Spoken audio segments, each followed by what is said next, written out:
有啲人離開之後，你唔係難過一陣子，而係成個世界都慢慢失去咗顏色。中國古詩裏面有一句話：從此無心愛良夜，任他明月下西樓。今日嘅呢個故事講嘅就係一個人如何喺失去之後，連月亮都唔再覺得浪漫。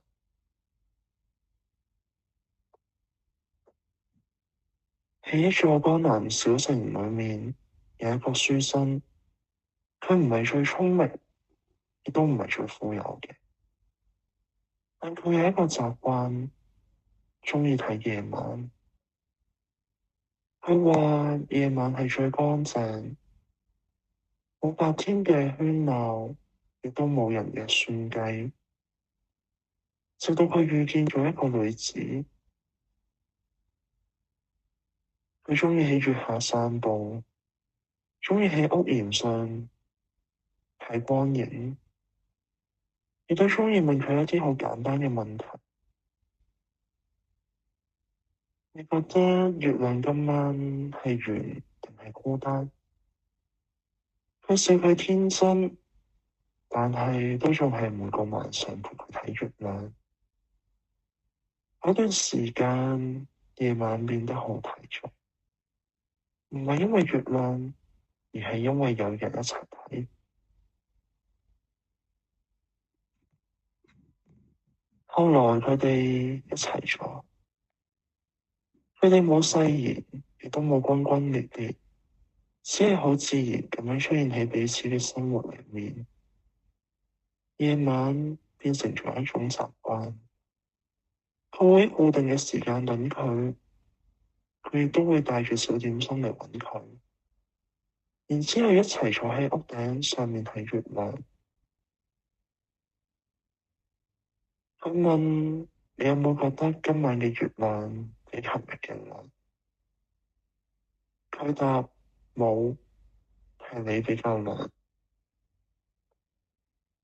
佢笑佢俗氣，但係都仲係靠近咗一點。嗰個時候，佢以為咁樣嘅夜晚會一直落去，但人總係以為會一直在嘅東西最先消失。佢哋冇嗌交，亦都冇告別好耐，只係突然間喺某一個晚上，佢就冇再嚟。第二日、第三日、第四日，屋頂仲喺度，月亮仲喺度，但佢唔記得啦。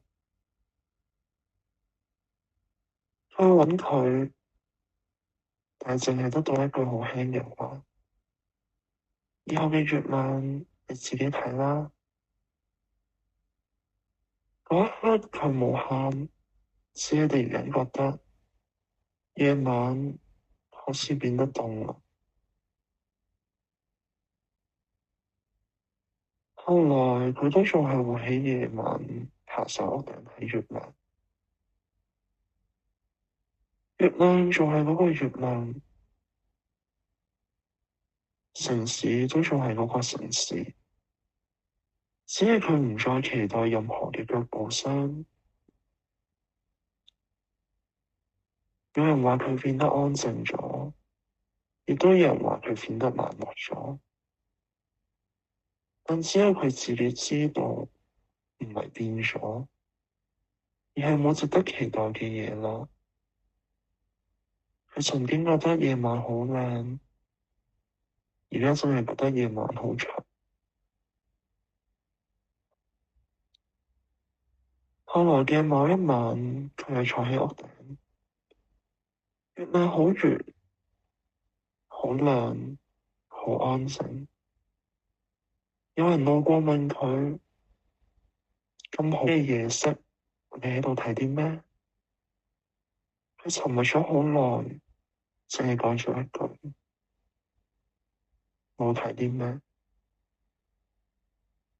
因為佢突然間明白咗，唔係夜唔好睇咯，只係佢再冇心情去睇啦。從此無心愛良夜，唔係唔愛夜色，而係再都冇嗰個人一齊睇月亮。任他明月下西樓，月亮仲喺度，只係故事已經結束啦。